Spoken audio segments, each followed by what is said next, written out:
अगर आप कर्मचारी हैं, एचआर हैं या कोई बिजनेस चला रहे हैं तो ये वीडियो आपके लिए बहुत ज़रूरी है। जी हाँ, क्योंकि नया लेबर कोड आ चुका है और इसके बाद काम करने का तरीका पूरी तरह से बदल गया है। जी नमस्कार, मैं दिलीप तिवारी, आपका लेबर लॉ कंसल्टेंट। आज आपको लेबर कोड के बारे में बताने आया हूँ। पहले भारत में लगभग 29 अलग अलग लेबर कानून हुआ करते थे। अब उन्हें मिलाकर सिर्फ 4 लेबर कोड बना दिए गए हैं। जी हाँ, जो 29 अलग अलग कानून थे अब उनको 4 लेबर कोड पे सीमित कर दिया गया है। पहला होगा वेजेस कोड, दूसरा है सोशल सिक्योरिटी कोड, तीसरा है इंडस्ट्रियल रिलेशन कोड और चौथा ऑक्यूपेशनल सेफ्टी कोड। मतलब कानून कम है लेकिन पालन सख्त है। इस कानून के तहत आपको लेबर कोड में पूरा सैलरी स्ट्रक्चर को पूरी तरह से बदलने वाला है। नए लेबर कोड के अनुसार gross salary, basic salary, gross salary का कम से कम 50% होना जरूरी है। इसका असर जो है पीएफ की रकम पर पड़ेगा, ग्रेजुएटी पर पड़ेगा, लेकिन हाथ में मिलने वाली सैलरी थोड़ी कम हो सकती है, जो कि सैलरी स्ट्रक्चर कंपनी को चेंज करना अनिवार्य है और ग्रॉस का 50% बेसिक उनको कर्मचारी को देना अनिवार्य है, जिसमें कर्मचारी का पीएफ तो ज़्यादा कटेगा पर उसकी जो इन हैंड सैलरी होगी उसमें थोड़ा सा जरूर बदलाव होगा। अब पीएफ और ईएसआईसी ज़्यादा पारदर्शी होंगे।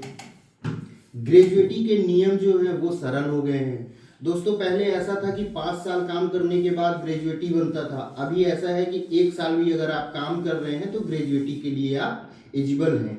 गिग वर्कर हो, कॉन्ट्रैक्ट वर्कर हो, ये सब सोशल सिक्योरिटी के दायरे में आएंगे। जी, गिग वर्कर मैं कह रहा हूँ जो कि जोमेटो हो गया, स्विगी हो गया, ये सब जो है गिग वर्कर के उसमें आते हैं। मतलब असंगठित कर्मचारियों को भी सुरक्षा प्रदान किया जाएगा। वर्किंग आवर का भी नियम चेंज हुआ है। पहले क्या होता था, कंपनी 12 घंटे से ज़्यादा 14 घंटे 16 घंटे भी आदमी लेबरों से काम करवाता था, पर नया लेबर कोड कहता है कि हफ्ते में 48 घंटे रोजाना 8 से 12 घंटे तक ही काम संभव है, पर 8 घंटे के बाद जो है ओवर टाइम उसका पैसा देना अनिवार्य है। पहले कंपनी जो है बिना उसको कोई रिकॉर्ड रखे ऐसा करती थी, पर कंपनी को अब ओवर टाइम का रिकॉर्ड जो है रखना अनिवार्य है, जो कि कभी भी इंस्पेक्टर आके आपके यहाँ रैंडम देख सकता है। एचआर और कंपनियों की दोस्तों जिम्मेदारी बढ़ेगी। ये जो नया लेबर कोड है इसमें एचआर जो है, एचआर पेशे में है, जो कंसल्टेंट है, जो कंपनी है, उनकी थोड़ा सा जिम्मेदारी ज़्यादा बढ़ी है, क्योंकि अब आपको डिजिटल रजिस्टर, समय पर रिटर्न, सैलरी स्ट्रक्चर सही, लेबर इंस्पेक्शन जैसे सख्त चीज़ों को आपको मैनेज करना पड़ेगा ये नए लेबर कोड के तहत। मतलब इम्प्लॉय को आपको ज्वाइनिंग लेटर देना है, सैलरी स्लिप देना है और ये आपको एट अ टाइम देना है। अगर नहीं दे रहे हैं तो इसमें अच्छी खासी पेनाल्टी आपको भरनी पड़ेगी। दोस्तों, कर्मचारियों को क्या फ़ायदा है लेबर कोड आने से? कर्मचारियों को ज़्यादा सोशल सिक्योरिटी मिलेगी, रिटायरमेंट में ज़्यादा पैसा मिलेगा, नौकरी छोड़ने पर क्लियर नियम है कि अगर 1 साल भी वो काम करता है तो वो ग्रेजुएटी का हकदार हो जाएगा। ये सबसे बड़ा लेबर कोड में सबसे बड़ा ये बदलाव है।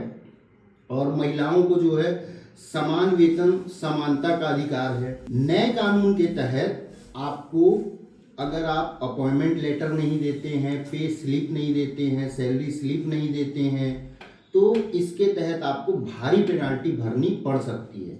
इसलिए नियमतः नए कोड के तहत कर्मचारी को आपको ज्वाइनिंग लेटर देना है, सैलरी स्लिप देनी है, एट अ टाइम जो है महिलाओं के लिए समानता का जो है समान वेतन पर उनको जो है आपको नौकरी पे रखना है ना। तो ऐसी सारी कई चीज़ें जो है लेबर कोड के तहत जिसमें आप इम्प्लॉयर को भारी पड़ रहा है, मतलब इम्प्लॉयर को थोड़ा सा मुश्किल है मैनेज करना। नया लेबर कोड कर्मचारियों के लिए सुरक्षा और नियोक्ताओं के लिए जिम्मेदारी लेकर आया है। अगर आप अभी तैयार नहीं हुए तो आगे चलकर आपको नोटिस और पेनाल्टी तय है। इसलिए अधिक जानकारी के लिए मेरे से संपर्क करें। अगर आपको लेबर कोड से जुड़ी पीएफ, ईएसआईसी, एचआर या लेबर कंप्लायंस, नया लेबर कोड कर्मचारियों के लिए सुरक्षा और नियोक्ताओं के लिए जिम्मेदारी लेकर आया है। अगर अभी आप तैयार नहीं हुए तो आगे चलकर आपको भारी पेनाल्टी का सामना करना पड़ सकता है। इसलिए अगर आपको पीएफ, ईएसआईसी, एचआर कंप्लायंस में किसी भी प्रकार की मदद चाहिए तो आज ही संपर्क करें एपिक सर्विसेज।